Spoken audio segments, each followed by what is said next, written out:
In Walmart's Who Newville, everyone ready their cart. Amazing Black Friday deals are about to start. Online and in the app, such great deals to explore. Everything you love from tech, toys, and more. The days to save and the ones to remember. It's only the 25th to the 30th of November. Set your alarms. Don't miss out. These deals are epic, without a doubt. The Who's are all ready, but are you? Walmart Black Friday deals await. Who knew? This episode is brought to you by Indeed. Stop waiting around for the perfect candidate. Instead, use Indeed sponsored jobs to find the right people with the right skills fast. It's a simple way to make sure your listing is the first candidates see. According to Indeed data, sponsored jobs have 4 times more applicants than non-sponsored jobs. So go build your dream team today with Indeed. Get a $75 sponsored job credit at Indeed.com/podcast. Terms and conditions apply. Hi, I'm here to pick up my son Milo. There's no Milo here. Who picked up my son from school? Streaming only on Peacock. I'm gonna need the name of everyone that could have a connection. You don't understand. It was just the 5 of us. So this was all planned. What are you gonna do? I will do whatever it takes to get my son back. I honestly didn't see this coming. These nice people killing each other. All Her Fault. A new series streaming now only on Peacock. Purina believes no one should have to make the impossible choice between their own safety and their pets. But nearly half of domestic abuse survivors delay leaving because they can't bring their pets with them. Through the Purple Leash Project, Purina is helping create more pet-friendly domestic violence shelters so survivors and their pets can escape and heal together. Visit purina.com/purple to learn more. Hello, I'm Diane Morgan. If you know who I am, you know who I am. If you don't, who cares? I'm here to explain Italian Time, a holiday phenomenon where Italians throw away their clocks and gather for eternity with San Pellegrino. I've been at this party so long that I've eaten 5 courses, hugged someone's grandma twice, and been offered a job in the family restaurant. So this holiday season, make sure to bring enough San Pellegrino to last you through the meal, the after meal, and the entire goodbye ritual. San Pellegrino, holiday on Italian Time.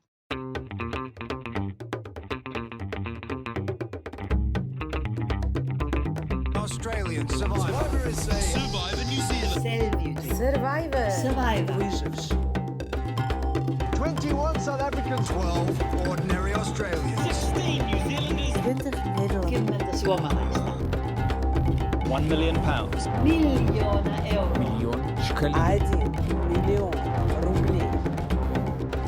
Schreiber Shit. The adventure of a lifetime. Breaking news are happening now. Hello, everyone, and welcome to RHAP's coverage of Australian Survivor for Australian Survivor v. The World. I'm your host, Shannon Guss, collabing on a bit of a reality flash here because we have a cast reveal, because we have news. So we have the news person here, the wonderful Mike Bloom, the poverty to my Sari, in that I will spend decades following you across oceans to hang out with you. Literally true. Yes. And what a time. I have clearly my words are lost, and this is a season I'm going to have to cover and be fine doing. But for those who don't know what happened during Australian Survivor Brains Brawn 2 last night, the penultimate episode, there was a promo with the full cast of all 14 people. We'd had 6 people announced last year. Now we have the full cast of Australian Survivor v. The World. It's a very, very exciting time to be a Global Survivor fan. Mike, how are you? I am incredible. I mean, what a day. What a concept. Just purely the idea of Australia versus the world, a concept that has been bandied about many times, that some would say through the rumor mill existed as a different concept entirely. But now we can officially say, to go back to your metaphor, you are the AU, I am the world here. And now we'll truly face off to see who reigns supreme between one continent and I guess a culmination of the other 6. True, but I did see, I think it was a tweet from Lachlan who was like, I'm a Sari fan first and an Australian second. I gotta say, like, and like, of course, like, you know, we've got some great Australians on the Australian tribe, always rooting for many of them. However, Parvati, Sari, Tony, I wouldn't mind if one of them took it either. So, you know, I'm a global citizen of Survivor, and let alone, we're just talking about the US. I have like personally a friendship with Lisa, and obviously we both covered Rob Ben and called it one of the best games of all time. And also, there are two other people who we will get to know in time. So that is that, and yeah, and we're going to talk about this cast right now. How exciting! Yeah, so for the uninitiated, for those that either have not paid attention to the news or even covered it in the way, Shannon, that you and Rob did when the season was first announced last year. But at this point, we have now had, and we're actually talking in the midst of finishing up the 10th season of the reboot of Australian Survivor. And to commemorate such an occasion, for the first time in AU reboot history, we are getting 2 seasons in a year, as shortly, coming soon, they say, we are getting an anniversary season, Survivor AU versus the World, where it is going to be one tribe of previous Australian Survivor castaways and one tribe of previous castaways from other English-speaking versions of the franchise doing battle to see who will reign supreme. One particular castaway will call this the Olympics of Survivor, and yeah, it's pretty much the closest thing we have to it, considering how many competing countries they are. Though I guess this would be like if the home country of the Olympics took up half of the pool of all Olympians. Hey, we have a lot of Australians who are in the Olympics, and we do very well, at least in swimming of the Olympics. I'm not going to lie to you. And some play on Survivor. Well, yes, and true, and we have a massive crossover with Australian Survivor. I'm not a huge fan of the Olympics.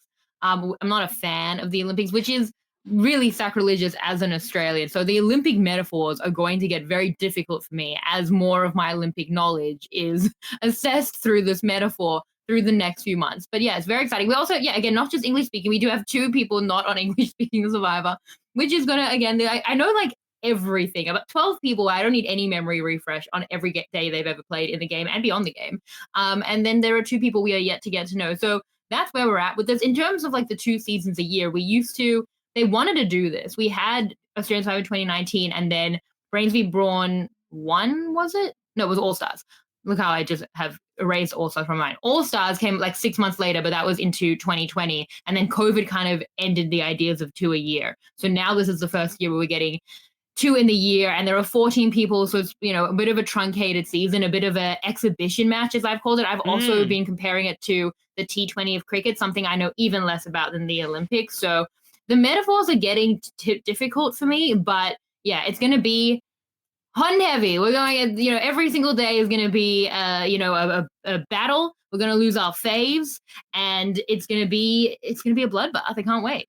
Yeah, so what do we know so far about this show? Obviously, we will get into the who. As you mentioned, last year we got privy of 6 publicly announced names. Now the cast is officially gone public. That's why we're doing this sort of like emergency global reality flash crossover breaking news impromptu, because all 14 players have been announced. The length of the season has yet to be, but you would imagine by proxy of there being nearly half the number of cast members that a typical Australian Survivor season would do. We ain't getting 40 plus days here, people. And I think also given the caliber of people that were brought on, it's safe to say that we are going to have a shorter season, but I think these people will make it absolutely worth it. Let's talk about anticipated air dates, because this has been going around a bit. The epic advertisement. Of course, Australian Survivor can't do anything half-assed in terms of its marketing, and they absolutely did some incredible promo videos here, Shannon. We got a tried and true classic of the giant bold letters on the screen, Kings versus Queens. I am so incredibly hyped. We will be even more so, I'm sure, by the end of this. And all they said in the announcement in terms of a date was coming soon. And then it had been brought to my attention that apparently in recent days, there was a South African publication, I'm assuming in an article talking about the fact that Rob would be competing on the show, saying that the season would premiere on June 22nd. What I would caution people to just keep in mind is that I personally, especially when it comes to Australian Survivor, do not take anything as in permanent marker until 10, the network announces it. I even think back last year. Yeah, and I even think back last year, though, Shannon, to like when these seasons were announced, and then it starts suddenly hitting the airwaves of like, oh, yeah, the rumor is that Australian Survivor versus the World is going to be swapped with Brains versus Brawn 2. And people just took that and ran with it, only for it to be actually disproven by 10 proper. So what I would say is I don't necessarily take this as set in stone. To your point, I think even if the network announced it, I wouldn't take it as set in stone. We know it's coming soon. It's coming at some point in 2025. Regardless of when it does, I will be so happy when it does. Yeah, I mean, look, there's a few things here. Yeah, the South African article that said it would come on June 22 was assuming that it would be aired day of, I guess, in South Africa, which I don't even know is happening. I haven't heard that that is even happening. So there's a lot of leaps kind of, a lot of people attaching to this article because I guess they wanted to come soon and it's the only information we have. We do have other information where I think the head of the entire network said Q3, which is technically not June 22. Parvati said July. I've heard later than that. I will say I've spoken to, speaking to the PR with Channel 10, they didn't give me a date. And they certainly didn't give me June. So I wouldn't attach much to that date. Now, I'm saying that I have told the story that even while working for 10, I asked when the season was coming out. They said, we don't know yet. They released a promo 3 hours later. And then that date was subsequently changed. Do not attach your plans to things. Don't plan holidays around June 22. Don't plan holidays around anything. This is for me as much as you. We don't know when it is. So I think that's an important piece of information. But we have the who. Do we have the when? No, we don't. Not don't just right now. Believe everything you read on the internet. I guess I want to talk about the what there as well, because we've talked about this concept a bit, but this is something that's relatively new to the world of Survivor. I am a tried and true fan of Drag Race, and this theme has been used before. Quite literally, the versus the world taxonomy has applied to these Drag Race seasons. And much like AU versus the world, when we see Canada's Drag Race versus the world, RuPaul's Drag Race UK versus the world, essentially what they do is they take an all-star cast, half of which are contestants from the home country, the host country, half of which are all-star queens from other franchises. And that's kind of what we're getting here. And there was definitely something in the rumor mill last year. Queens. Exactly. A lot of, the internet is ablaze with some very specific cast photos about, queens coming out in true royalty force. But here's this concept of bringing together, essentially AU versus America was sort of rumored to happen. I think it fell through for various reasons. And so now we do have still American legends represented. I think that's really the top story about this cast is like, no matter how many days they're playing, no matter what size of the cast is, this is, with no offense to seasons like Survivor All-Stars or even Winners at War, Heroes versus Villains, I dare say, Shannon, this might be the most legendary Survivor cast that we have ever had in terms of just the caliber of people they brought back. Yeah, I mean, if you're a global fan of Survivor and you understand at least the 12 of the 14 people that we currently do, then sure, some people aren't going to understand or know some of these Australians. There are Australian fans who maybe don't know the Americans, and that's what this podcast is for. It's going to be completely spoilerish, by the way, of every single person, but we're going to tell you about people that we've covered across, several years of this. And yeah, I mean, they did pretty well in getting a legendary cast. And if we've talked about the when, we're going to talk about the who. We've talked about the what. Let's talk about the why to make my life, to make me happy. I think the crazy thing for me is I think back to 2016 when they announced they were going to do Australian Survivor.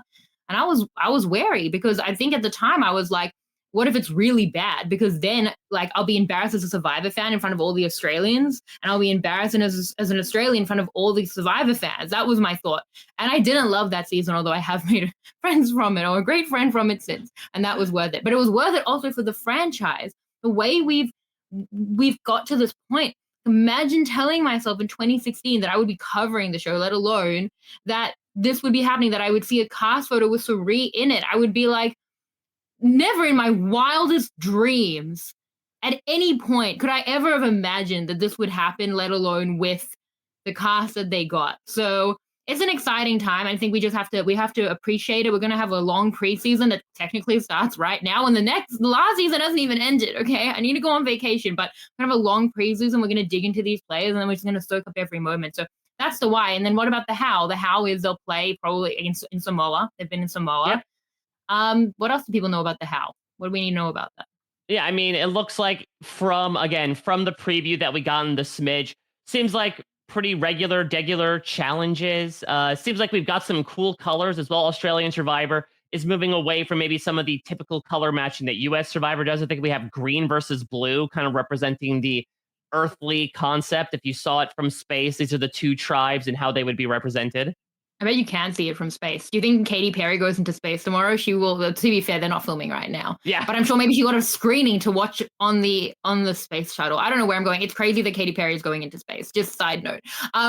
Side note to that. No, I mean, look, and we should be green. We're Australia, and I do wonder how this will go. They did AUV World in Lego Masters. I think it was last year, and it was such a horrible disaster because it was all newbie Australians who were like new, obviously, like they were good, but they actually had better. And then the world people were all legends, and the Australians just got completely pants. And it was like, who wants to watch this? So I kind of do wonder because even in the promo, they're like, watch our Aussies go, and it's like we're putting like legitimate legends against. I know Aussie on the season as well, which makes it for an odd. But I mean, that would have been an opportunity to put Aussie in the Aussie season. Yeah, that Aussie versus they could have just done Aussie versus Aussies. Yeah, I mean, maybe they tried. I feel like Aussie is someone they would definitely want to go to for these challenges. But anyway, what was I talking before? I was talking about Katy Perry in space. Yeah, I mean, I think that you bring up a good point, though. And going back to these RuPaul's Drag Race examples, and again, these are more subjectively judged things. It should be noted that the vast majority of these seasons were won by somebody from the home country. And again, there was certainly some discourse at the time. Survivor is a game where like the producers can't step in and be like, all right, Australia, you get home field advantage, that here are 3 idols that the world team doesn't necessarily get. So obviously it's going to be much more up to the players, but I do wonder who is going to win here. Because I guess the advantage that Australia has is that obviously they have more of a shared monolithic culture than the world, which is going to quite literally span the rest of the globe. On the other hand, as I'm sure we'll get into more copiously with specific player previews outside of this podcast, there's also a lot more history between these players that could have them crashing and burning early on. Yeah, I mean, look, Australians, you do wonder if at a point they get to a tribal council and it's like, everyone who is an Australian, step forward, you lose your vote. So, maybe they'll do something for the home country. We hope not, obviously, keep it even. Don't get involved in rigging it for production purposes. We don't agree with that. But yes, I do think another thing that's really funny about this, when we go through the PowerPoint presentation that Mike has made and we look now at the players, you know what's so interesting? None of these players will have watched each other. They'll know each other. Several have played together. We can talk about various connections. However, who of these players actually has watched enough Survivor to know the other people? Like even Lisa, who's like our super fan. I don't think watches a lot of Australian Survivor. She's probably done her homework though. She's probably the one. Rob Bentley doesn't watch Survivor.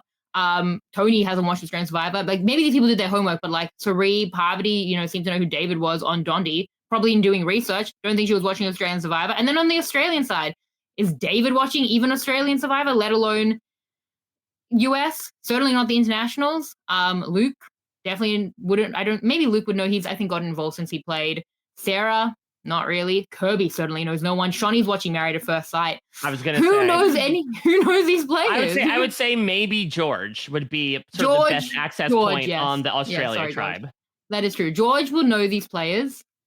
George hasn't seen Lisa play, but maybe watch Rob Bentley. I think we know the Americans would definitely watch the Australians. Okay, fine. George is doing well. Janine could have probably paid someone to create a dossier, which is kind of crazy to me because I feel like if anyone should get paid, it should be me. Like, why am I not getting the call? Like, create the dossier for me. I'd be perfect at that. But anyway, it's fine. My point is that it will be interesting because they'll kind of be like Colby and Heroes versus Villains. Like, do you know these people? And other than the personal connections, like, no, we understand the legendary. They maybe don't understand what's going on right now. Well, you mentioned the dossier, Shannon. Here is your chance. We'll crack open this. And again, you paid for this by Janine? Well, not by Janine. I don't know. Maybe Janine's actually the big patron behind RHAP. The angel, whatever that funding term is, the patron saint, quite literally, of RHAP. We're not entirely sure. Patron. Yeah. But the fact of the matter is, so again, we're not getting into a lot of detail about this. This is going to be reserved by Shannon, I'm sure, as you're going to get into over this very extended off season, a deep dive into each and every one of these players' respective histories. So I think it makes sense. We'll go tribe by tribe. I organize this into first Australia and then world. I would say, with no offense to everybody else, the 3 US players don't need huge deep dives. If you want to just give quick elevator pitches on especially the Australian players for any US people who might not know the context as well. But otherwise, again, this is not going to be a very detailed recap about these people. We'll have many more hours to get into that. Yeah, I mean, to be fair, like there are probably a lot of Australians, thank you, listening to this podcast who maybe don't know the US legends as well. So I think I'm going to go give the elevator pitch on everyone, which we can do, which is a fun little game. Because again, I know these people better than I know some people in my own family. Kraft mac and cheese is the best thing ever. It's even better than pop music. You look just as natural enjoying us at age 13 as you do 55. Kraft mac and cheese. Best thing ever. Oh, Hilton stay, oh, Hilton stay. Your beds are soft and cozy. No lumpy couch, no stiff futon, no shower line at crack of dawn. Oh, Hilton stay, oh, Hilton stay. When you want holiday comfort you can count on, it matters where you stay. Enjoy comfortable rooms and friendly service when you stay with Hilton instead. Save up to 25% this season when you book with Hilton. Hilton for the stay. Terms apply. Hey, this is Bill Simmons from the Bill Simmons Podcast, here to tell you that Michelob Ultra, the official beer partner of the NBA, is bringing NBA fans closer than ever this season with chances to win great prizes, including courtside tickets. Enter now at MichelobUltra.com/courtside.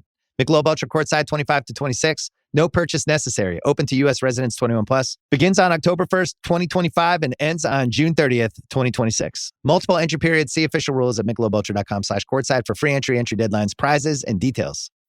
With new, gentler scented Clorox disinfecting wipes, clean finally smells as good as it feels. On everything from lamps to ceiling fans. Even on your kid's toy shark. Oh, ouch. Clorox disinfecting wipes, now available in crisp lemon. Find it on Amazon. Clorox, clean feels good. Okay, Chad, today you're gonna drive the all-electric Toyota BZ. But my electric vehicle phobia. I'm not ready, Dr. Ross. I believe in you. Oh my gosh. We're inside it. Try to take deep breaths, okay? The ventilated seats, they're touching me. You can do this, Chad. Drive the car. How do you feel, Chad? I feel cured. Woohoo! I'm doing it! The all-electric BZ. One drive can change your mind. Toyota. Let's go places. Let's start the presentation. Does it have the amazing cast photos? It does have the amazing cast photos. Again, It's a Look will be one of the many preseason podcasts to look forward to for AU versus the world. And of course, they had to, really get these people in epic fashion amongst the beach iconography of Samoa. And listen, Shannon, when it comes to the Australia tribe, as much as I'm talking about legends, it does comprise a healthy amount of people that we have seen many times before, people that we have not seen since their original season. And then there's a guy who we just saw 3 weeks ago win $6 million on national television. 9 Australian, yes. David, the Golden God, needs no introduction, but we will introduce all of these players. What to say about David? He played the first season on 2019. He was so entertaining. He did so much, even just through a very long Australian Survivor pre-merge, swapped an idol where he gave the other person a fake. There was a lot of really, really fun stuff happening. He ate popcorn off the floor. You really had to be there. And then when he got, voted out right at the kind of beginning of the merge, as you would think for someone who looks like David. Also, did he get highlights in his hair since playing Donji? Listen, he's got the money to spend. He can absolutely do that. Yeah, but a lot of people, okay, we'll get to that. Then he went on to Australian Survivor All-Stars, played what I've called possibly the most dominant game in Global Survivor history. Now, the people who may argue against that, the other contenders are on the season too. We watched it all kind of in the span of a year, which was a crazy year. But he led everyone like lambs to the slaughter. He had like a huge following of people around him. It was boring how dominant he was individually by himself to win near unanimously at the end through, I think, like a 50-day game. Like that level of control for that long is, unparalleled in Global Survivor. It's hard enough to play any Survivor game individually that dominant. There's a few we can think of. You think of like a Kim, you think of like a Boston Rob. David was one of it, and for that long, it's, for my money, the best winning game in Australian Survivor. He's certainly one of the best players I've ever seen. Then he went on to play Apprentice, actually, Celebrity Apprentice, where Janine, who is going to be important later, was a advisor. And they had a little bit of like, it was like, I think beef, but it was like played up for the cameras. I think they have a very good relationship. David then went on to Deal or No Deal Island, where he won. A couple of weeks later, he's going to play this season. So Dondi filmed first. He made a very important alliance with Parvati, where they were husband and wife, mom and dad of a family, never had to betray each other, because in Dondi, that's not how that works. Parvati lost to the banker. Hard to explain how Dondi works, but Deal or No Deal is a big part of it. And he went on to win 9 million Australian dollars, which is absurd. Made the news here as well. David's in a crazy spot. David has a relationship with Parvati that people could never understand how close it is. It's closer than anyone could think. People could even get on a reality show. Like, they're so super close, let alone his tribe. David has Luke, who is his ride or die from Australian Survivor 2019. From the very get-go, the fun that they had through a really fun pre-swap, flipping the numbers into a really exciting swap. They were absolutely best friends through all of that, and I think have maintained that. He was also with Janine in that, and while Janine did betray him, and again, that played out on Apprentice, I think that they are really good friends. Sarah is someone he's never played with, but who he's modeled with before either of them, I think, ever played, and who I think was a big part of him even applying for and getting on Australian Survivor in the first place. And that's the majority of the Australia tribe, because there are 7 people on each tribe, let alone his connection with Parvati. David is insanely well set up. No one knows to this point except Parvati that he won $9 million. I don't know how that will be addressed on the show, but yeah, that is the Golden God, and honestly, it's a title he has well earned. Yeah, so it's very fun to watch him pop back up on our screens for the first time in the better part of 5 years on Dondi, where again, he really hit the ground running, got to prove how much of an entertaining force he was, as well as providing what some people might call one of the best, most entertaining episodes in, let alone reality TV, if not television history, with what he was able to pull off miraculously in that final act. So it makes a lot of sense that he is basically for the rest of his life playing with house money. And so to return to the game that helped make him who he was makes a lot of sense. And when David ends up sort of ending his time on Australian Survivor, this guy rises up as one of the next big characters and strategic forces. Shannon, the king, has returned. King George is back. Yes, there's the tattoo of the idol he wore around his neck. I mean, how to explain George? 2 seasons running the game in the last couple of years, where he fell just short both times. He was the runner-up in his original season, made a lot of enemies as he made a lot of moves.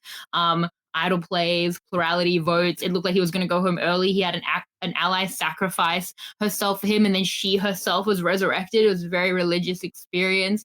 Went through the post-merge of Brains v. Brawn, really just dominating, and then lost in the end to Haley, who is, you know, a force in her own right, who we are missing from this cast. But then he came back on Heroes v Villains, played a even better game where I feel like he had more jury chances. He's cut right at the end, right before the final tribal council, probably for that reason, although he still made enemies, and boy, did he make moves. The move that he pulled in episode 7 was, the New York Times described it as one of the best episodes of television of the year, and this is not a show that airs on American TV. So it somehow transcended to American broadcast television. That's how monumental it was. Yeah.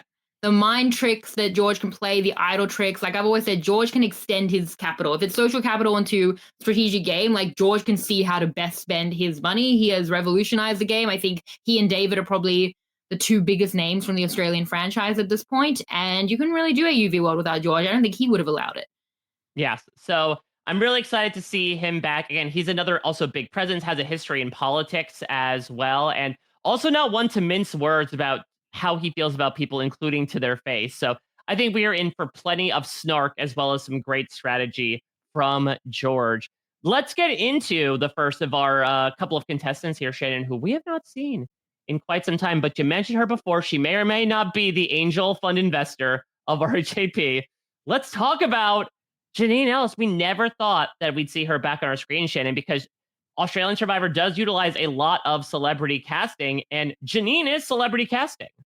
Janine, it was crazy that we got Janine for the first one. I never thought we'd get her again because I thought we were lucky enough to have her the first time. Janine is a very important person who is the owner of Boost Juice. She's like a massive businesswoman here in Australia. And like, boy, when she's on Survivor, it doesn't make me feel like a Boost Juice. I get it anyway. I'm going to the airport later. I will definitely be having Boost Juice, but Janine was the godmother. I think that what everyone loved about that in Australian Survivor 2019 was that we get a lot of godfathers, but Janine was the godmother, and she completely was running this alliance. She ends up having an ally go on to win the game. She's taken out at the final 6. They lose kind of power around that like final 7 mark, but she was running the game until then in so many ways, helped flip the tribe in the pre-swap with David and Luke. Like this is, 3 people in a pretty tight alliance for Australian Survivor 2019. Really, really happy to have Janine back. I know that, compared to maybe some of the other names, again, when we have like a one-time player, you're like, oh, okay, like compared to the multi-time players, but yeah, Janine is an icon in life. We're lucky to even have her here at all. So yeah, 6th place for Janine on one-time playing, but Janine Ellis, Survivor is like one thing she's done in her life. I feel like that's where she's at. So with the legendary casting of this season, we're not seeing a lot of really new school representation. We're not getting any new era castaways as an example from the American version. This is the lone exception, one of a couple, and some would argue the breakout star of last year's sensational Australian Survivor Titans v Rebels. It is Kirby. Yes, Kirby's coming off the back of her season, and other than we'll talk about some global representation, is the most recent player. She came 5th as well. Kirby is unlike anyone who's ever played the game. As I said, she hasn't seen any of it. She actually knows Luke though. She's friends with Luke from before playing. They know each other. And that was like her kind of knowledge of Survivor before she went out. So again, this like kind of David contingent where kind of like everyone's looped in except maybe George and Shawnee who have had their own beef. It's kind of how I see the AU tribe. But yeah, Kirby sees the game in such an interesting way. Everyone loved her. Everyone wanted to work with her. And she would use that insane power to do crazy things. Like right at the beginning, she was like, I'm going to throw my vote. I'm going to, and didn't tell anyone. She, really caused chaos in that. But she had so much power. She played with kind of like this like wild abandon, which in my deep dive with her, I'm like, I wish I could look at life the way that you did. She was a rebel in every sense of the word. And yeah, her back and forth with Ferris in this incredible frenemy relationship was something we described as like one of the best dynamics of all time. I think we said it was kind of like, a Tony-Sarah relationship, but they were both Tony. Speaking of Tony, he's going to be important later too. But now we'll see kind of how that goes. She's a big player. She will know very few people here. Mm-hmm. And I'm super, super excited to see Kirby back. Yeah, I wouldn't say that she was celebrity casting, but Australian Survivor, especially compared to modern US seasons, also tends to use a lot of recruiting, more so bringing on people who don't know much about the show. Kirby will outright say that she kind of got recruited, as someone who is a former AFLW player and now a coach.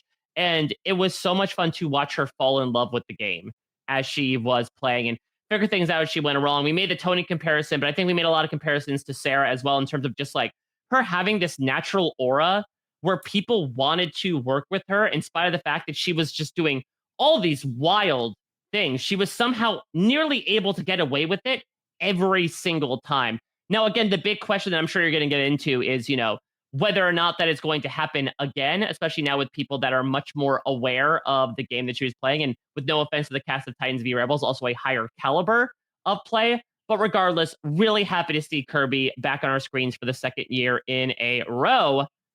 Let's talk about Luke. He's been mentioned a few times beforehand, but certainly at the time of his boot, Shannon, in his 2nd season, one of the most beloved players in Australian Survivor history.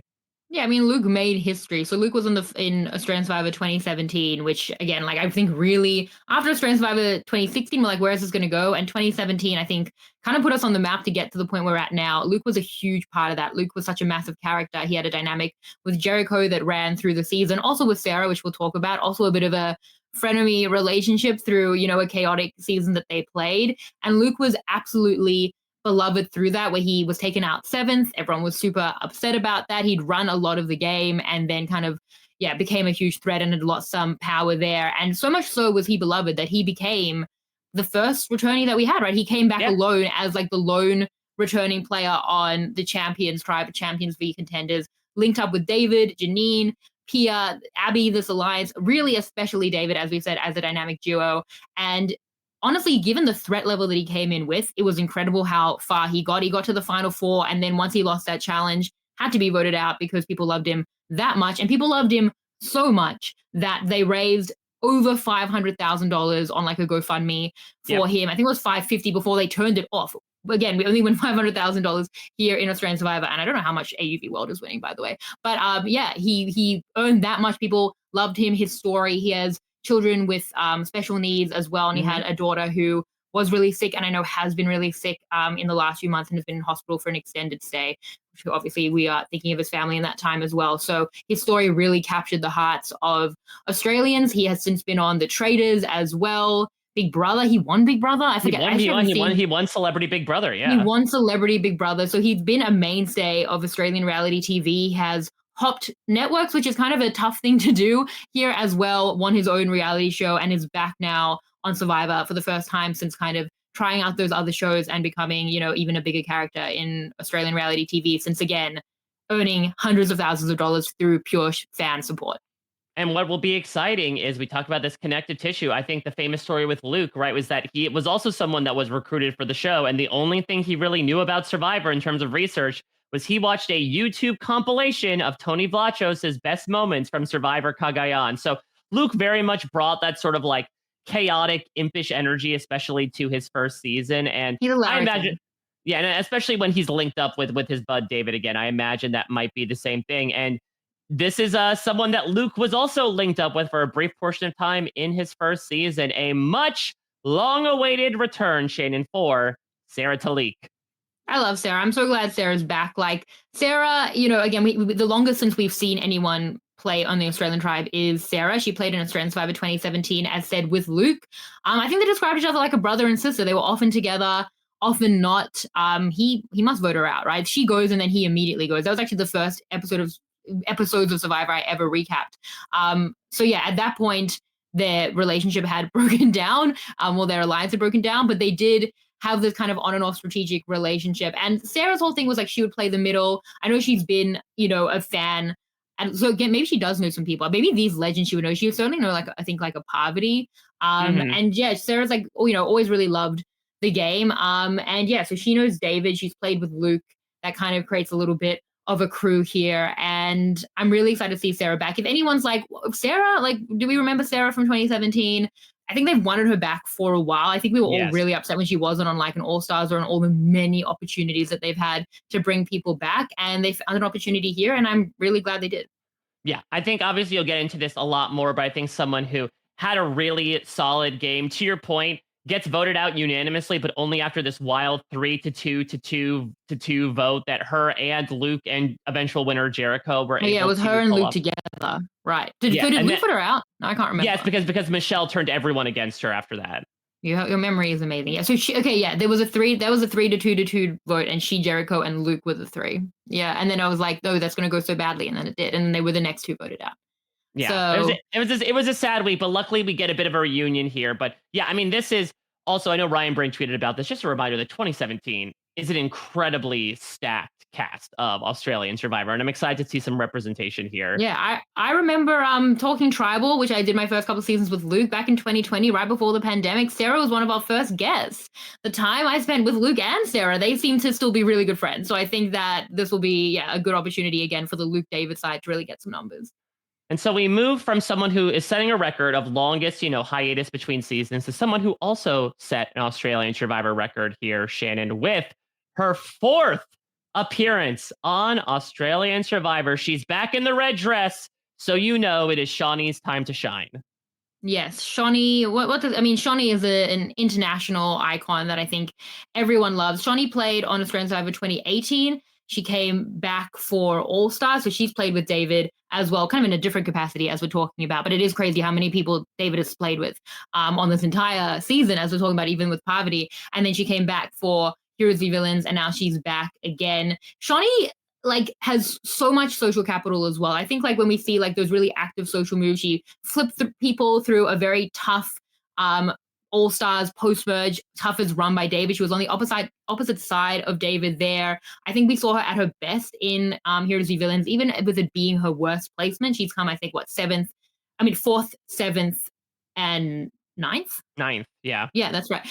So yes, it has been decreasing, but the way she played in Heroes vs. Villains, getting the power on that Villains tribe was amazing. She was working with George and Liz through a lot of that in the Spice Girls Alliance, and then taken out by George. So we do see that there's a big David contingent, and then Shawnee's been against David. I don't know what that relationship would be. And then the 2 left out are Shawnee and George, who have had beef when they, when he took her out of the game, and then she wasn't even on the jury. So Yeah, I mean, tough run for George. Yeah, tough try for George, but very excited to see Shawnee. She's a confessional queen. She's a social queen. She is a lot of fun on the now 4 times that we're going to have her. And there's a reason it's a record. It's because she's great TV. Yeah, I think that Australian Survivor especially does a tough time of representing the importance of the social game and these, personal bonds. Shawnee is the lone exception where I think they're able to really showcase her power in just making people be comfortable with her and like her and also underestimate her to the point where they're like, she's fine. We could get rid of her down the line. And Shawnee almost always proves them wrong. So excited for time number 4 here. One thing on Shawnee as well is that she had her son, I think 8-ish months before filming, which to me is like the soonest time a mother has she gone can talk out. with someone on the other tribe about that experience. Exactly. So I think that literally she has been a mother. Now she is a mother, and that a lot has changed in the very short time since she played Australian Survivor last time. I mean, again, since 2018, this will be her 4th time playing. That's a lot of time on the island. It's obviously a shorter run on this season with the runtime of the season itself. But yeah, if it's 8 months since having her child, I think that is the soonest a mother has gone out. And left her baby behind. I'm sure that will be very, very difficult. And Parvati is probably the one next that I can think of who left her baby, I think, at 10 months for Winners at War. And I think we'll talk about Parvati. She loves to take younger women under her wing. We saw it with like Michelle. I could see Sarah being a part of that. I could definitely see Shawnee being a part of that. And I could see Twitter just losing their absolute mind. So let's manifest that happening as well. Shannon, I'm going to have you lose your absolute mind as we move into our U.S. tribe. And look, she didn't spend 75 days in the Big Brother house to not find her way back to the island some way, somehow. Get out the cap. Cirie has returned to Survivor. I'm so sad that I'm interstate and I don't have my Cirie cap, and that just shows why I should be carrying it with me at all times. Okay, so now we learn a valuable lesson. What a dream. What a dream. Cirie Fields here playing Australian Survivor. I mean, wow. Decades of this woman being someone I care about so much, who I've never met or spoken to, but Cirie is my favorite global Survivor player, and there's a lot of competition in this cast alone on that. But the stats on Cirie, for those who don't know Cirie, she's played US Survivor 4 times. She's never won, but every time she's gone home has been a travesty of justice, largely production related. Talk about a god idol and unfortunate immunity and fire in one season. That's just the one that when she went home at the final 4. She then moved on to a surprise final 3 where Parvati, who we will talk about, her and Amanda thought it was going to be, surprise final 2, thought it would be a final 3. Final 2, she was cut. A lot of evidence that she probably wins in that final 3, which would kind of change Parvati's trajectory.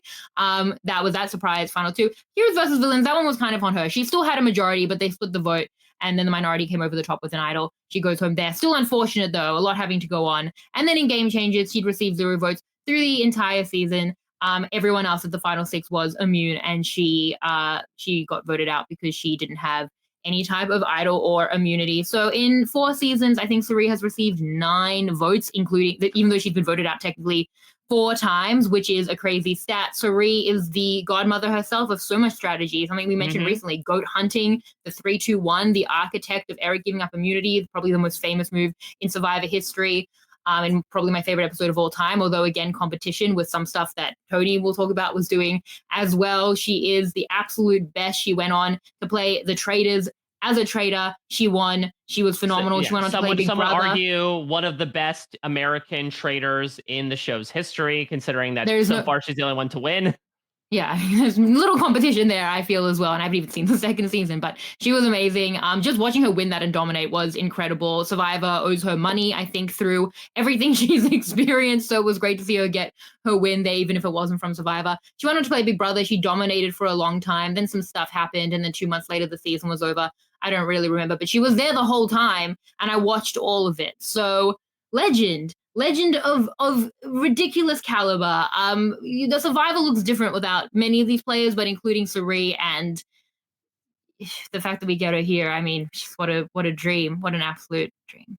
And the fact is, she has, even through all of this, so much passion for getting to play. Even in her quarantine questionnaire over COVID, after having played 4 times, and especially going out the way she did in Game Changer, she's still like, yeah, I can't help it. Send me back out there. I love to play. And she just has that infectious joy that has kept us going with that giggle through watching her through nearly 20 years of playing at this point. And so the passion she has for Survivor always makes me so excited to watch her. And while it makes me remorseful for the inevitable twist that is going to send her home in heartbreaking fashion, we're going to have so much fun with the amount of time that we're going to see her on our screens. Yeah.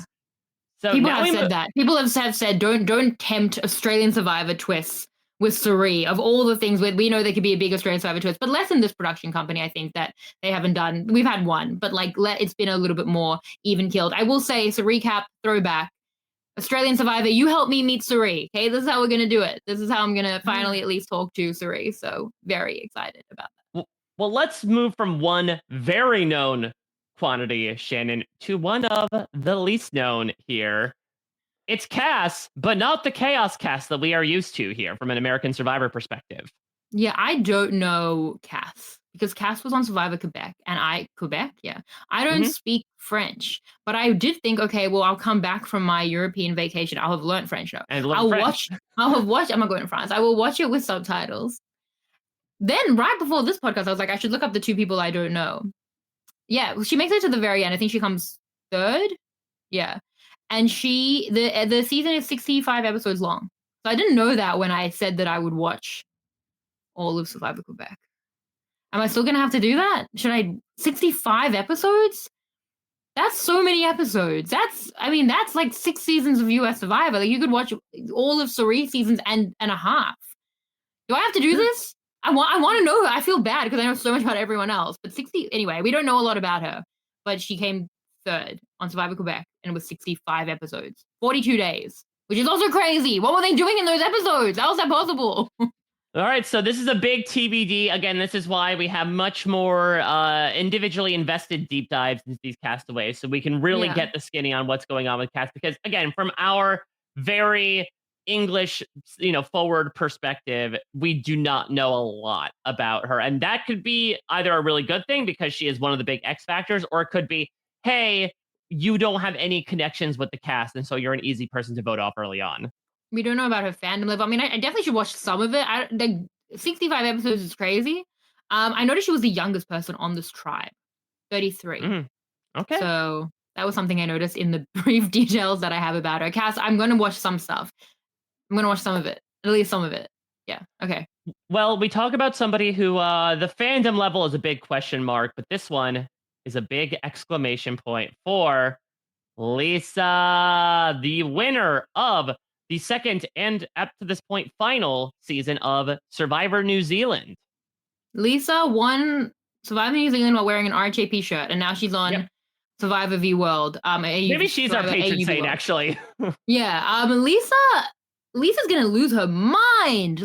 Being there with Tony, Parvati, and Suri. Now, once upon a time, I did a podcast with Lisa, the premiere of Winners at War. And she didn't like Tony. And I spent like an hour convincing her that Tony is the best. And she wasn't convinced. But she did tell me before she went out that she sees it now with Tony. She understands the Tony allure. And being there with Suri, I mean, Lisa, are you still breathing? Like, she's going to absolutely die. But yeah, Lisa was a huge fan of US Survivor. Went out into the second season of New Zealand, which was a great season, by the way. Very middle school vibes. And then was kind of like, not under the radar and kind of playing up, just being like, happy to be there while we knew she was like a big strategist, big fan, big board game person. I know Lisa's like, big in the Blood on the Clock Tower community as well, which, definitely fits with the Survivor world that we're in now as well. And she was in a stable place. And then at the final 6, she made one of the best moves in Global Survivor history. It was a 3-2-1 as popularized by Suri herself on her number one ally, who was the biggest threat, who had an idol that they technically shared. And she did it by unknowingly pulling over that big threat's childhood friend. No one knew they were friends. It was an accident on the season. And she did that and voted out Matt. And it was an incredible move. And that, it gave her a run to the end to win in a 4-3 vote. Again, some finicky stuff there in the final tribal council because Dave then had been outed as being Matt's friend. And there was a lot going on there. But I think Lisa, she really earned an amazing win through that move as well. And having those like 4 key allies on the jury and winning that way. So kind of like a win you could compare it to maybe was a bit of Marianne. Like I think Marianne was more at the bottom in the pre-merge, but also was kind of like in a stable place, kind of like being very intentional and aware of like how she was perceived, where she sat, and then making an incredible move at the final 6 on her number one ally. Like, I think I've seen that film before, which was also a great win. So that's kind of how you can see Lisa's trajectory in her winning season of Survivor New Zealand Thailand. New Zealand Thailand, yes. What I am most intrigued by is if Lisa will sort of occupy the like Adam Klein in Winners at War role of, like, to your earlier point, someone that has probably standed the best chance of knowing the games of a lot of these players, and so she can kind of express the enthusiasm that we are all feeling on the island of being legitimately starstruck, while also being a very good player and a very good winner in her own right. So I'm excited that Lisa is getting to see, you know, again, 7 years after we watched her win in very commanding fashion in New Zealand, to have her be in a bit of a different, bigger audience is incredibly exciting, and I can't wait for her to hopefully conquer it again in more RHAP merch. Lisa would have done her homework. Like, Lisa and I, we understand each other. She's coming here prepping this season, so hopefully she knows enough about the characters. Do you think she watched 65 episodes of Survivor Quebec, though? I want to be prepared. I would not put it past her. Wasn't she like a librarian? Was her career when she played Survivor? Yeah. She kind of filed that way in the Dewey Decimal System. Who would have thought it was 65? Anyway, it's fine. Let's just move on. REI Co-op presents a perfect outdoor moment with the perfect gift. Picture this. You're ripping with your favorite person. Bluebird skies, blower powder, and frankly, you're skiing like legends. So sick. Another lap? Thanks to REI's curation, from lid to sticks, you nailed the gift. No way. How'd you know? Does it get more perfect than that? Give without guessing. Shop in store or visit rei.com. Join me, Jacqueline Coley, as I sit down with Mark Platt, producer of Wicked and Wicked for Good, as he reveals how his family and collaborations have shaped his storytelling. Plus, how Wicked for Good delivers the satisfying finale fans have been waiting for.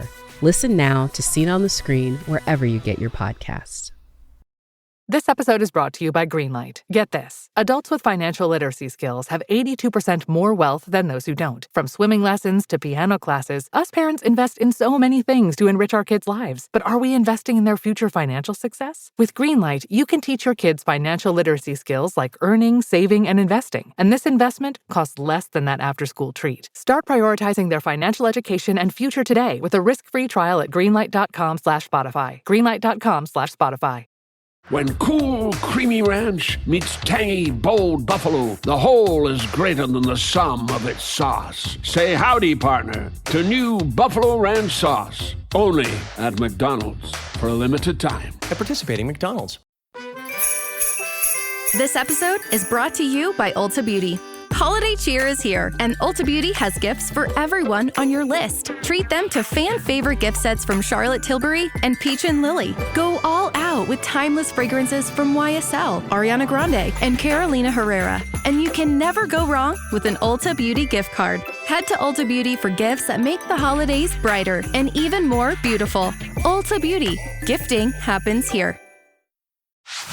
Well, let's move on to someone that has been on more than maybe 65 episodes of Survivor combined, definitely of reality TV, and yet again, someone that we have seen on our screens very recently. I think after Winners of War, there was a big feeling that a lot of these capital L legends, including Parvati Shallow, would never return to the island again, but she can't say no to an adventure overseas, let alone competing against the best of the best. Yeah, I drafted her in our Survivor 50 draft, and I have points for Donde. I have points for this. Parvati's just racking me up the points as a returnee on the many reality shows she's been on, even recently. Parvati's a big part of this, like, Survivor Legends renaissance. Her and Boston Rob, I feel, have capitalized the most. Sandra's there as well with these, like, Mount Rushmore level contestants of US Survivor who are just, like, playing a lot of global reality shows, and that's Parvati here. Parvati first played in 2006. Parvati, the Parvati played the earliest of any of these people? No, Sari. Yeah. Sari was the Sari played one season beforehand. Yeah, so Sari played. Yeah. So, but anyway, actually crazy for middle school / high school me that Parvati is here on Australian Survivor. Parvati was in Cook Island. She was kind of like the temptress. They put her into like the kind of the flirt role. She comes sixth there when her alliance starts losing the power, and then she comes back on Micronesia, makes an alliance, the Black Widow Brigade of Amanda mostly. Natalie was there. Alexis was there, and Sari again. The amount of time she has played with Suri, and they dominated the game. Some of the biggest blindsides back to back to back in Survivor history. Ozzy is probably the one we remember the most, taken out with an idol, one of the most famous blindsides in Survivor history. Eric giving up his necklace as well, which the Black Widow Brigade did. Wins that season again in the surprise final 2, which Suri might have won. So, you can be critical of that maybe like Suri was going to win. However, then she goes on to Heroes v Villains. And I think her game here, as much as I love Sandra and like understand the Sandra win, I do think that Parvati plays quite possibly the best non-winning game in possibly global Survivor history. This is where Parvati becomes a legend. It's interesting looking back, because I think people would assume, it's her winning season. Parvati did not get the warmest reception as a winner in Micronesia. And so she very much proved, especially going into Heroes versus Villains, where you have people looking at what she did, feeling like she's dangerous, need to get rid of her immediately. She, much like Shawnee and George in Heroes versus Villains, Australia's version, was in this like 3-person minority alliance that was somehow able to work their way out of the hole to make it to the merge, where she makes it all the way to the final 3 and ends up finishing second place to Sandra Diaz-Schwein, becoming the first 2-time winner in Survivor history. And it could have been her, but the thing is that game was so impressive, and there's a move at the merge, or, US Survivor fans know what I'm talking about, where, Russell has gotten the idol from JT, and she has her own idol, and she plays them both for other people. She also gives up immunity. She gave up 3 immunities that day, knowing she'd be safe by an impeccable read. I feel like that's the barometer of implicit immunity. Like, when we talk about this concept so often, I feel like I look at that as the example of what that is, and she knew that she would be safe and saved Sandra and Jerry so that they could win out the power at the merge there, let alone everything that she and Russell and Danielle were doing in the pre-merge of getting the numbers over there when she was, a target from the get-go, because she'd been a very recent winner, because Micronesia had a lot of people coming back, and people were very, very wary of that with her and Amanda and Suri being there. She never got to meet up with Suri, who unfortunately, as we said, was robbed in the pre-merge by an idol on a errant split vote. But she is a legend. She comes back from Winners at War and is taken out in the pre-merge there as well, in kind of a tricky swap. And by her old nemesis, Yul Kwan. Yeah, and so, and that just shouldn't have been the end for Party on Survivor. We have seen her multiple times since then on the Traders in a season I also still have to watch. I have a lot to watch, but she was a trader? She was a trader, and she was one of the breakout stars of the show. And it really kicked off what I have been calling her reality TV renaissance, where she came back, she had separated from her husband. She had come out as queer. And so she had kind of come into her own as this brand new person and became incredibly popular from the Traders, was just on Dondi as well, and is now, I think, returning to the island as, again, a completely different person than even 5 years ago to see if she has what it takes again. Yeah, and her relationship with David on Dondi again, which she just played, was very, very close. And she has a lot of power here, because it's like she could tell everyone that David just won $9 million. She can use his many, many connections. She has her own connection in Suri. So I think that Parvati is set up well as well. And we see those innate connections that she would have with like a Sarah, who I'm sure would want to work with her, with a Shawnee, who I think will love her. God, what do I have to do to be taken under Parvati's wing? This is incredible. When I was 16, all I wanted to do was be Parvati. I just wanted to be Parvati. I thought she was the coolest person on earth. And I said this when we covered Heroes v Villains over the pandemic. I was like, I'm in my late 20s at the time, 30s now, and I still think that. I still want to be her. Look how good she looks in this photo. She hasn't aged. She's beautiful. Yeah, Wonderful. She works those pleated pants. Absolutely. There are very few people that can do it in the world, but the Black Widow can spin up a great cast photo. Shannon, you and I owe so much to Survivor South Africa. We've talked about this copious times. Not only was it and still is, it's in a bit of a hiatus perspective right now, but such an incredible rebooted franchise that brought us together and started our beautiful friendship. It also has produced, as I have expressed before, in my opinion, the best single season performance in global Survivor history in the beefy arms of this man, Rob Bentley. Yeah, if David's going to compete with anyone on best individual performance, Tony in Winners at War and Rob Bentley in Island of Secrets are probably the two that he can look at there. And Rob probably played the best newbie game of all time. Rob, what to even say? He dominated in every area. He was a cult leader that everyone followed, sometimes to the point where it was a little bit toxic, let's be honest. Maybe more than a little bit. Quite literally, someone said that supporting Rob is women empowerment.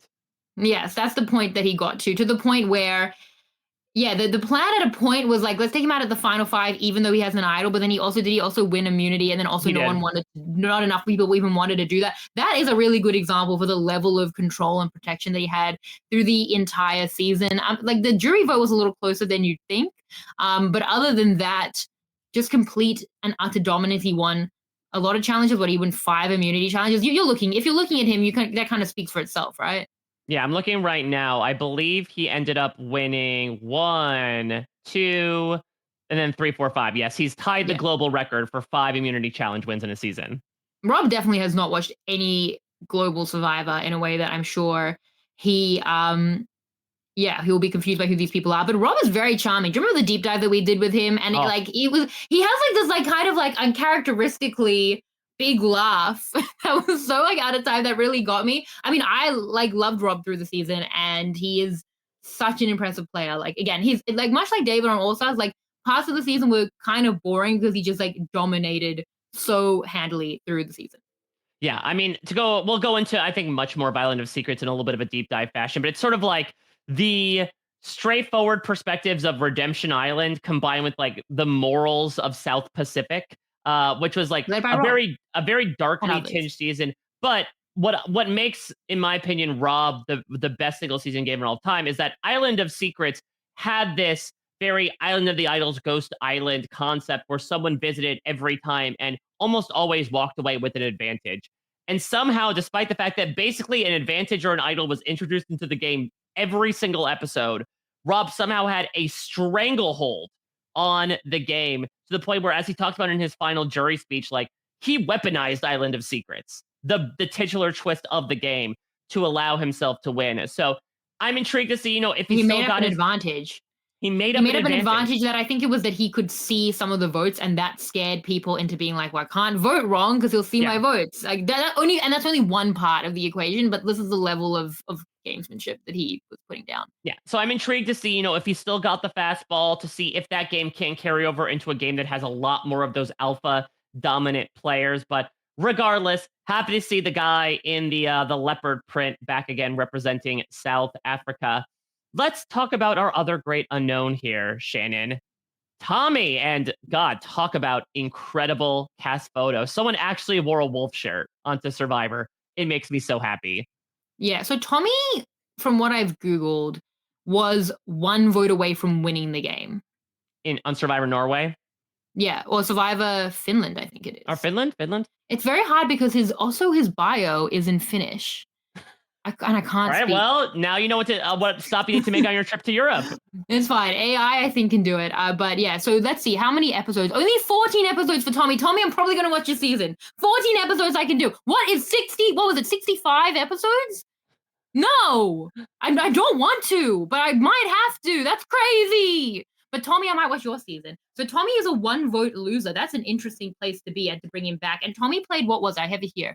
Tommy played recently as well. Was it 2021? I don't want to give the wrong information. I read an article last night that was on like an Australian media site, and so many things are wrong, and I don't want to be that person. So I'm going to find out when Tommy played on a season I can't pronounce because it's in a language I don't speak. It was, so after 34 days, he lost a 4-3 jury vote. And that was in 2022. Wow. Tommy, 34 years old.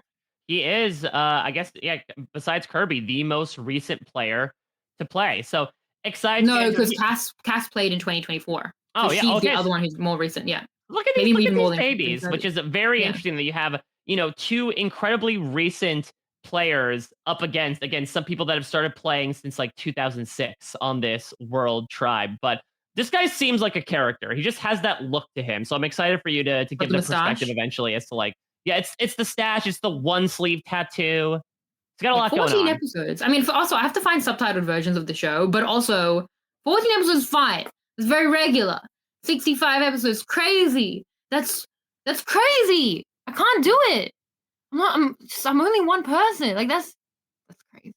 Well, we only have one person left to talk about, Shannon, but it's arguable that this man is almost like the character and the personality of 4 different people combined. And listen, he just turned in a rather, by comparison, mute performance on The Traitors season 3 earlier this year. But we all know it's when Tony Vlachos's feet hit the sand that it is his time to shine.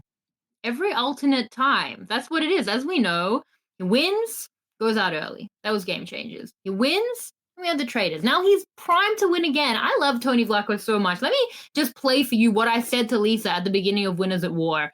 Tony is, to me, one of my absolute favorite players of all time. Again, he can really only compete with other people on the stripe of US players in terms of my favorites. I love Tony so much. Kagayan, which he won as his first season, is such a big part of me getting into being a super fan of the show. And he is, I think we can say, probably globally the best character player of all time. Again, the people that I've had as his competition to that, like the Davids and the Lukes, are on this season.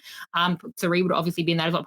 Honestly, incredible cast. Well done, Australia v World. But Tony on Kagayan, none of us said he could do it. You know, he was doing crazy things. He was voting people out earlier than we thought. He was yelling top 5, baby. He was making llama noises. He found so many idols. Like, there was so much chaos. Like, we had to dig himself into a hole and then dig himself out of it so many times, but he did with aplomb. He makes what I think is maybe the best move of all time. He convinces Wu to take him through to the final 2 when Wu would have handily won, and Tony wins instead. Because he convinced him to do that. That shows Tony's game. Like, there are idols, but the idol's more for control. It's not about being protected. It's about being dominant. So dominant, where he controlled every single vote and made this incredible move at the final 3 to get taken through to the end as well. Then he goes out early in Game Changers. Then he comes back for Winners at War, and no one drafted Tony because Tony's crazy, because he was a unicorn, because how could he do it again? And he did. And it genuinely got me through the first lockdown of COVID when I was not in a great place. And for 40 minutes a week, I would watch pretty much my favorite player ever dominate. He pulled off an incredible plurality vote at the final 9 on what was a huge player in Sophie with an idol in a 4-3-2. I think at the time, the most confessionals of all time. He had to do a lot to get that done. He had been extorted. Especially in a 42-minute episode as well. Was it Parvati who had extorted him? I believe it was maybe Parvati and Natalie combined had extorted him. They worked together to extort him on Edge of Extinction. Yeah, and Parvati's not going to vote for him to win the game, but I don't think that really matters. They never played any of Winners at War together. Right? No, they didn't play any of Winners at War together. So, yeah, I mean, to come back and win Winners at War against an elite cast in the way that he did it, where he was so incredibly dominant. He had, those flashy moves, but also just was like killing it across the board and was so intentional about the way he was perceived. Tony's also so funny. Please find the ladder scene from Winners at War and watch it. I'd watch it when I'm sad. It's so great. He's so entertaining. I love, like anyone who's like, they don't want Tony. Tony is a gift to television, like Team TV forever. Absolutely. I think when people were first watching Kagayan, even outside of gameplay, this guy was just too ridiculous from a personality perspective to possibly get a jury vote. This is the guy who coined an instant iconic soundbite catchphrase of "this is huge," as he's discovering the first of many idols he will find. He is a very ridiculous animated person, and he somehow did the impossible not once but twice. Now, albeit the second time he was definitely tampering down a bit more on that comic personality, but Tony is going to make a show no matter what happens, and I am so excited to see all of this. Tony and Sari technically played on Game Changers, but never interacted. As you said, Tony and Parvati played on Winners of War, never interacted with each other. So even just from a US perspective, again, this is a really, really fantastic cast, but watching these 3 legends kind of circle around each other, it's one of the many things I'm looking forward to about the show. And how does a big player like Tony win 2 seasons? One of only two-time winners of the show. He won 2 million in Winners of War, so he won 3 million, which felt like a lot before David won 6 million. But it's still very impressive. But I think like the way that Tony does it, what people maybe don't understand about Tony, what Lisa grew to understand as she stands next to him now in a cast photo, is like, firstly, Tony is so smart. He has a real mind for the game. I've actually compared Luke to him in that way. It's like, he kind of feels like he's not like clearly like the cerebral player who's like, we will do this, like boop, boop, like no, and people don't really love that most of the time. He just has an innate sense of the game. So Rhea is someone like that as well. It's in her blood and it's in her bones. So Tony is way smarter than he might come across, or that some people might give him credit for. Again, true of many of these legends. And then Tony has a softness to him, and he's so endearing, and that's how he gets the votes over compared to someone who makes it to the end a couple of times in Russell. There was a hardness that people couldn't connect with, and they wouldn't vote for him to win. Tony's never lost a jury vote because while he is chaotic, people just really like him. He had the jury laughing at Winners at War. He knew how to appeal to them. And people I think people really love Tony. I know I did. So there's that softness there that people, again, underestimate of the well-rounded game that Tony can play. And yeah, when you can win 2 seasons of the show in spectacular fashion, that's pretty incredible. And again, like from 2019 to 2020, we watched Rob Bentley, David, and then Tony win in possibly the 3 best wins in Global Survivor history. I've also said that Tony and Cagayan winning was my favorite US Survivor win until Tony won in Winners at War. I love Marianne as well. But yeah, so it's up there for me, and super, super excited to have Tony. And if you're not a fan of Tony, maybe you need to, like Lisa, understand what we're doing here. He's the best. And if you're not a fan of Tony, maybe don't tweet him about it. We've learned that lesson many, many years ago. Yeah, I mean, Tony, the crazy thing about Tony is like Tony would disappear for years on end. Like Tony was like not like a part of the community, but then he like, to get him to pop up even at Winners of War was like, okay, and is this the last time we're going to see him? And now we had him on the Traders. Now we have him here. What a gift. What a gift to me personally. Thank you so much. It's not even my birthday, Australian Survivor V World. I really appreciate this. I'm loving it.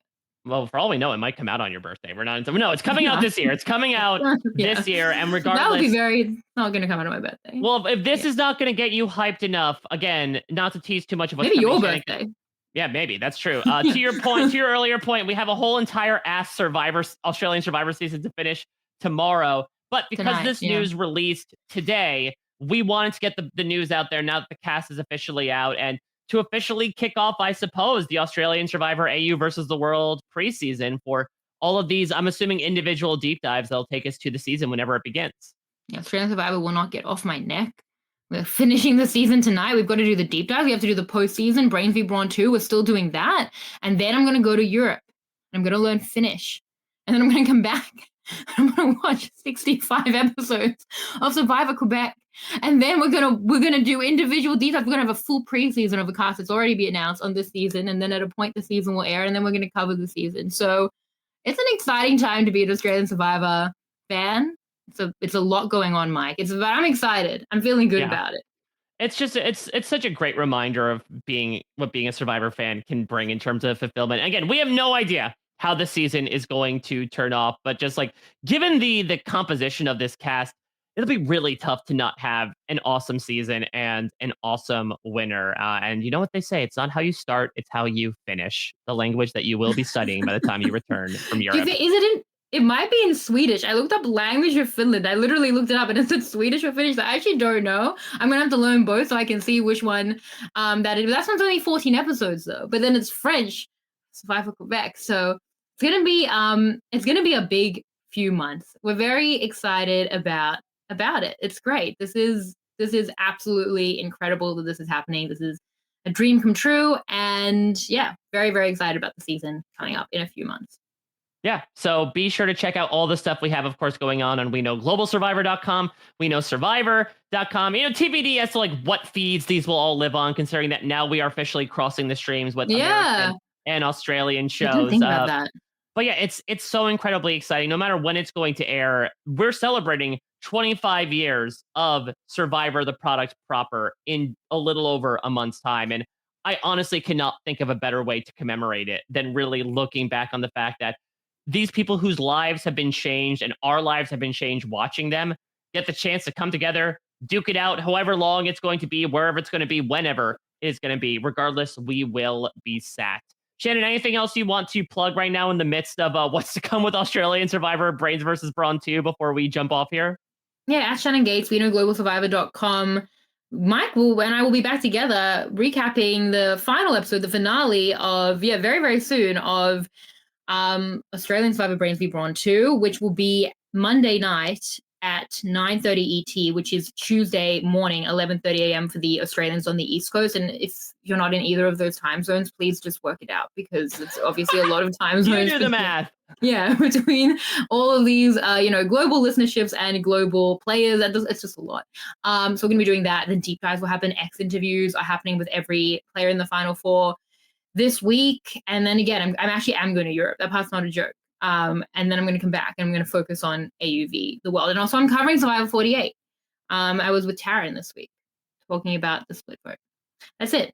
Thanks, Mike. And also, I should be hosting this, but I'm not. I feel like I'm just now in the passenger seat. Again, this is the merging of much like American and Australian reality TV is merging. We've merged The Flash with Global Survivor. Speaking of Reality Flash, I am coming to you in less than 12 hours time with my next Reality Flash, where I did a top 10 craziest moments of Got to Get Out, the new Hulu show that debuted on Friday with Jenny Autumn and Chappelle. This show had some truly wild, weird stuff happen in it. So it was very fun to break that all down, whether you watch the show or whether we watch it so you don't have to. Be sure to check that out. And any Reality Flash news you can check out at therealityflash.com to subscribe and make sure that when any breaking news, including stuff like this, random, show casts for All-Star seasons end up dropping, I will be in your eyes and ears bringing you the breaking news that you need to know. Amazing. Well, I'm hosting this, so let's wrap it up. Thank you all for listening. We're all very excited. This is very, very, very exciting time. The promo chills. If you haven't seen it, it's on Twitter. I quote tweeted it. So Mike did as well. Just find it on either of our Twitters. Cast photos. Like, what are we doing? Anyway, we have a lot of months to be excited about this. How many months? We don't know. But thank you, Mike, so much for this collab across We Know Global Survivor, We Know Survivor, Reality Flash. So much happening. Thank you all for listening. Thank you to our team behind the scenes, and I will see you next time. Bye. Australian Survivor is saying Survivor New Zealand. Survivor. 21 South Africans, 12 ordinary Australians. 16 New Zealanders. 20 Nederlanders. £1 million. مليون عادي مليون روبلي شايبة تحط For the adventure of a lifetime. The holidays mean more travel, more shopping, more time online, and more personal info in more places that could expose you more to identity theft. But LifeLock monitors millions of data points per second. If your identity is stolen, our US-based restoration specialists will fix it, guaranteed, or your money back. Don't face drained accounts, fraudulent loans, or financial losses alone. Get more holiday fun and less holiday worry with LifeLock. Save up to 40% your first year. Visit LifeLock.com/podcast. Terms apply.